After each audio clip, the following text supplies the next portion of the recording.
So wow, this is very cool, man. So let's get into this. I guess we're already into it.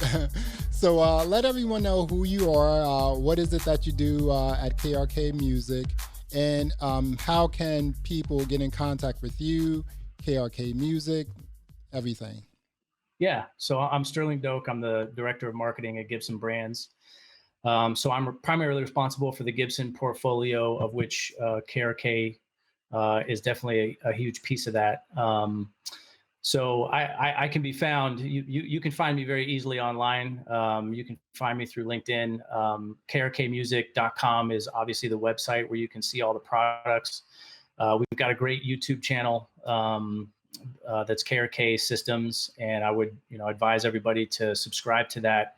We're going to have a lot of really new, fresh, innovative content on that channel in the coming months. So I'm incredibly excited just to kind of be a part of your audience and kind of get some people stoked on KRK. Exactly. Now, I've been trying to find what exactly does the acronym KRK means. So, I Yeah, mean, can you just let me know or let everyone know what does KRK stands for? yeah. So the originator of KRK was a gentleman named Keith R. Uh, I believe his last name is pronounced Clowder. So KRK is his initials. And Keith was a mix engineer, and the company was founded by him back in the '80s. And it was the mother of necessity type of situation where he was just dissatisfied with the types of technology that were out there, especially in terms of monitors. And so he engineered the company, he engineered the first set of KRKs. So that's where I had the same question you did, honestly, because I never thought to ask. So yeah, it's the band's initials. Wow, that's pretty interesting. Now, you Yeah, guys have, essentially two sets of monitors. You have the very popular Rocket line, and then you have the V line. So, yeah. what's the difference between the two? So it's actually expanded just a little bit because we've got classic fives now Right, right, as right, well. exactly. And Hmm. I guess the way to look at the portfolio is when we were engineering the line originally, and of course these are versions. We're on kind of generations of different product. The Rocket's on a fourth generation. Um, and I think as we looked at the portfolio, we wanted to make sure that there was something for everybody at every price point and for every kind of use case and circumstance. So I think the primary difference between the V series and I won't come at this from an engineering standpoint. I can't. I'm not the engineer in the business, but I have used all these products, and what I kind of just the way I position this is, I would say if you're looking to set up more of a professional studio, the V series is definitely the way to go. The responsiveness is there. You've got fours, sixes, eights. Um, what I love about the Rockets, though, is that that's kind of our technology play, right? You're able to really use the graphic EQ on the back of the Rockets to really fine tune for any of your environments. And the classic five is just kind of more of that's more of a plug and play. That is you need just a reliable set of near field monitors. Um, you know, you're looking for the basics to get set up, and that's kind of what your classic five is, and it's a great price point for that. So you got classic five, you've got a Rocket five, which is bumped up a little bit on the technology. You can go to larger sizes with the Rocket 7 and the Rocket 8. You start talking about the V series, you've got a 4, you've got a 6, and you've got an 8. So what I always tell people about KRK is it really just depends on your use case. If you feel like you need the technology and you want a more advanced EQ system, the Rocket's the way to go. If you want to just plug in and start getting going, classic fives are a great place to start. And if you're really trying to boost things up and make that professional play, then I would guide people to start kind of looking at the V series. And the other thing I always want to mention to everybody is not don't leave out the subs as well, because we obviously have a subs line. So we've got 8, 10s, and 12s, and I think as a younger man, what I didn't really recognize, and it's interesting because when we were producing, I started out producing in my 20s, and we had our early generation rockets, but when it was time to like hear the bass, we would take everything over to just home stereo speakers. I think we had a pair of like it's like it's like four sets of Pioneer 12s or something like that because we were like we need to Oh, get they're bass response. This is the right. bass. The bass on those were pretty serious though, right? They were almost Yeah, like, remember super the serious. right, the old Technique had some home speakers too that had really good bass too, right? Correct. Hmm. Yes. So that was, that's how we used to do it back in the day. Throw home speakers in the trunk because we couldn't quite afford subs yet.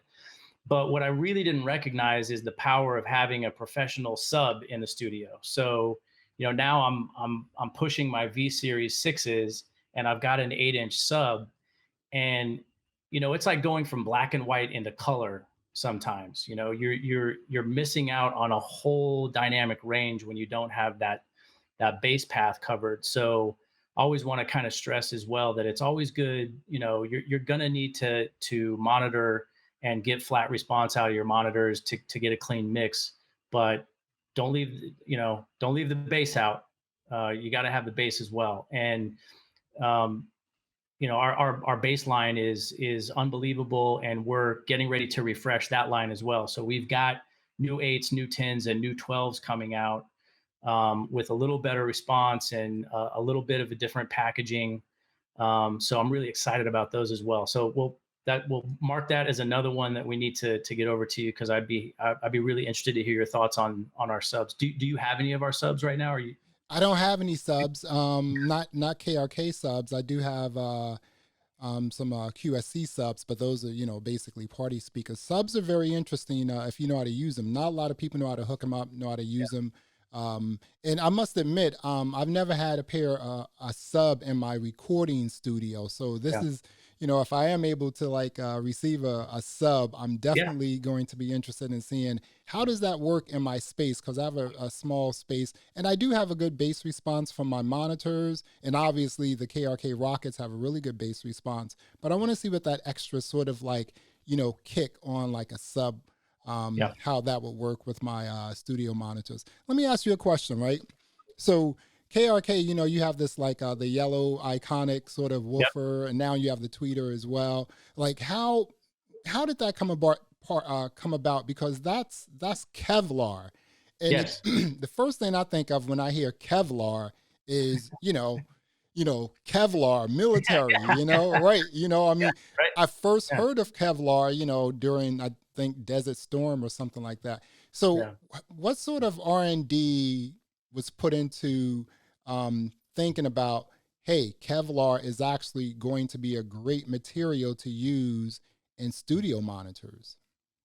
So I'm going to give you the engineering answer that I reliably know to be true. Okay. And really it's about, as I understood it, because I asked the question as well. And I want to hear from in layman's terms. Mhm. So I'll kind of give it to you in layman's terms. It has a lot to do with the internal damping and controlling the diaphragm response, and that's really all about breakup. And I think what the engineers have told me is that they want to be able to have a system that allows you to really really push it hard and not have the breakup and not have the damage. Now I will also tell you again, I mentioned this a lot. I'm not very precious with stuff. It's just I tend to beat up guitars, and I try to take care of my stuff, but I'm not super precious about it. And Kevlar is super strong material, and it's really hard to damage. Yeah, that's right. So you're on one hand, there's you're getting really good response out of this material. uh, it's helping to not damage the speakers themselves, because I've been there. I'm sure we all have. I've blown out monitors because I just Yes. push them too hard because I Mhm. make beats. I've got heavy duty kicks. I've got heavy duty sounds. And when you've got headphones on, it's hard sometimes to recognize how hard Right. you may be pushing something. And then I push it really hard through the monitors, and I've blown speakers. And I mean literally smoke coming out of the back, blown up. And I have never had that issue with KRKs. I push these things super duper hard, too hard. My wife comes up to my studio sometimes and she's like, "Hey, dude, like let's just bring it down." But Right. so I think there's that. I think there's applicability sonically, but there's also that applicability of, just these are really hard to break and damage, and so that means you're going to have a longer lifespan with your monitors, and I think that's what we all want, right? We don't want to be replacing monitors all the time. We want to be able to use them as hard as we want to use them, and not have them get destroyed. Right. That's a very good point. I mean, I've my existing monitors. I have two sets, obviously the KRKs, but I've always I guess over the last 8 to 10 years, I've always had a set of KRK rockets. I just Yeah, need those rockets because, sometimes I want to hear something sort of flat, but then when it's ready to just, you know, turn it all up and yeah, sort of get that bass out of, like, what I'm trying to create, the yeah. KRKs, they definitely, deliver that as well. You Yes. spoke about KRK releasing or about to release a lot of new products. The headphones, like I said, I love these headphones. I've never Yep. had a pair of headphones this long for 8 years, and use I've them on never a seen daily that. basis. That's an anomaly. That's awesome. And That's awesome. the other cool thing about the 8400s are KRK. They gave you a nice little pouch that to put in the headphones came in. Yes, exactly. So and that was Yeah. like 8, 10 years ago, and it's just like, wow, this is pretty cool. And you have the removable cord. So I'm really looking forward to, like, what these new 8400s and 6400s are going to look like. Um, so let me ask you this here. Okay, again, you have the Rocket line, you have the V line, you also Yep. have the Classic. Classic Fives. Yep. Where, which, in terms of recording studio pros and/or bedroom producers, where would you put the Rockets? Or would you say the Rockets are more like like a pop, hip hop dance music style of monitors, and the V series is a more prosumer, recording studio with the you know SSL 9000 board and everything? Is it, and obviously the Classic Fives? I mean, would you even compare those to like a Yamaha NS10 in terms of its response? Right. I think the way I would answer that, I'm gonna kind of roll into my own uh, my own personal way that I've used rockets, or I've seen rockets used, and I've seen V series used. And you know because you have the flexibility with the EQ system on the rockets, I think they're very flexible. You can use them in almost any scenario. If you're in a professional studio, or if you're in a location that was kind of specifically built out to be a studio, then you can plug a set of V series in and you can get going right away. You don't have to adjust anything, because you're in a space that's kind of built for making music and monitoring, and you're usually in kind of a soundproof space, and so you kind of just get going. What I love about the Rockets is you can literally you can start a studio in your bedroom without a lot of sound dampening, uh, and you can tune those monitors to the space so easily and Mhm. get great sound out of them. That I think that's really about that flexibility, is that you can put a rocket in any situation and you can get good sound out of it, because you can change the sound a little bit yourself. Yeah. So the way I always kind of position this is it's kind of it's determined by your situation. Mhm. So if you're looking to start a home studio, and you don't have a soundproof room, or you may not have you're sitting in a box a lot of times, right? And so we start to do content now that starts to talk about this kind of stuff. What are the use cases? And this is what I'm kind of really big into and spearheading with the brand right now, is really breaking this down into practicalities. Depends on your space. It depends on your motivation. It depends on what you're trying to get out of your music. It's hard to pigeonhole some of this stuff into different genres, but I will say that if you want to call the Rocket series the flattest, most truest monitor out on the market, I don't think that would be a true statement. But what I can tell you is that you can change it to your needs. You can get it to where you want it to get to. So you can be in any genre, and you can EQ those monitors to whatever you need.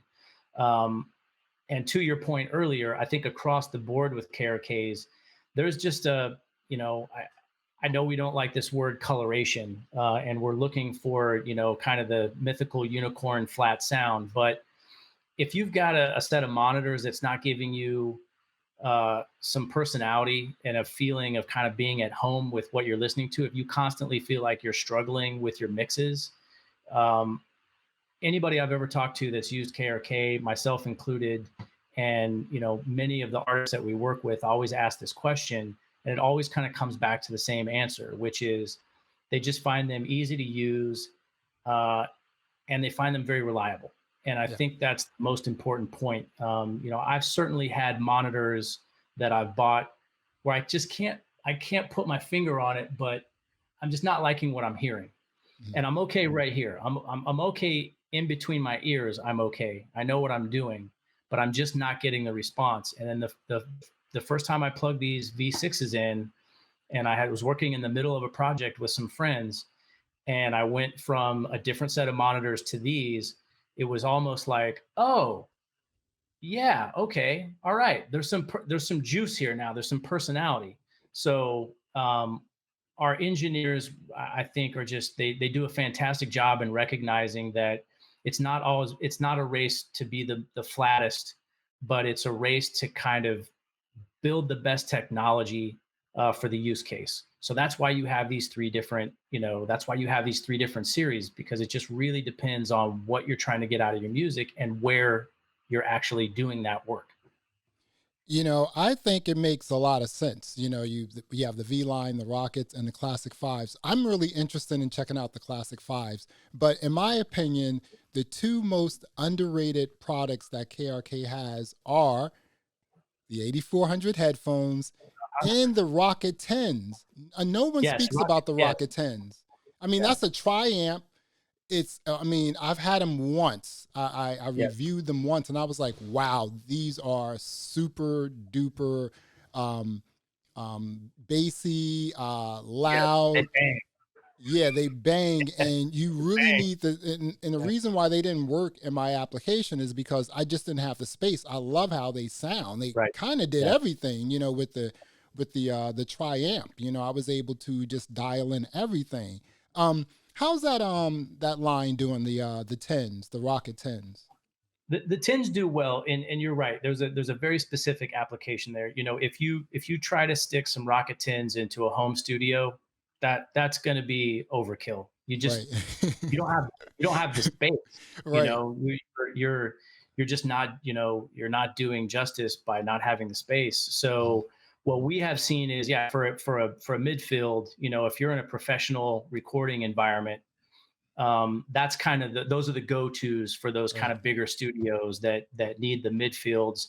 And I was just at a studio recently, and the studio is outfitted with the classic fives, right next to the desk, and then he had his tins up above the desk, and an 8-inch sub, and it was like the perfect combination of being able to go back and forth and kind of reference between having just the classic fives on, uh, adding in a little bit of sub, mixing.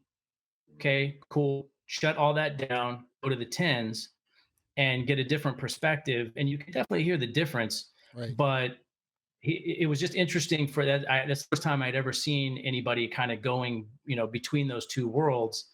And I said, "What are you looking for?" And he was like, I want to make sure that the middle range response to me feels punchy in both situations. I've Mhm. still got clarity at the high end. I'm getting that from my classic fives and ensuring that I've got full clarity. I've Mhm. got a little punch from the sub, but then when I shut all that down and I go to the tens, I'm getting more of that house party feel, And Right. I remember that was the statement. I'm looking for the house party feel. And I was like, oh, that's really interesting. I never really thought about it that way. So yeah, Very cool. I think if you've got the space, And you've, if you need those, if you need midfield, I know people that don't use, midfield monitors very often as well. But again, I think it just depends on your studio situation. Right. And here's a last question here. Like, how does KRK make these awesome products and still is you guys are able to sell these at a reasonable price? How is that done? I mean, you can get a pair of eights for $500, $600. How are you doing that when all these other companies are just, charging us really expensive dollars for like 8-inch monitors? And it's just like, well, hey, here are the iconic, rockets. So why not get these? Because, they already have a track record. You guys keep those at a very low price, which is awesome. How do you do that? Yeah. For us, it's definitely a strategy. And our perspective is that we're trying to, democratize music. So, as I kind of stated earlier, I it's love that. consumers really don't want you to come out and, kind of do the earth shattering, newest, latest, greatest thing. What they want is reliability. They want to know that when they buy these and they plug them in, that they're going to work and they're going to work reliably. But the other piece of that equation is you can't put it so far out of reach that, somebody can't get a hold of them. And we're trying to get people to make more music. And so we realize that we've got to make sure that making music is attainable.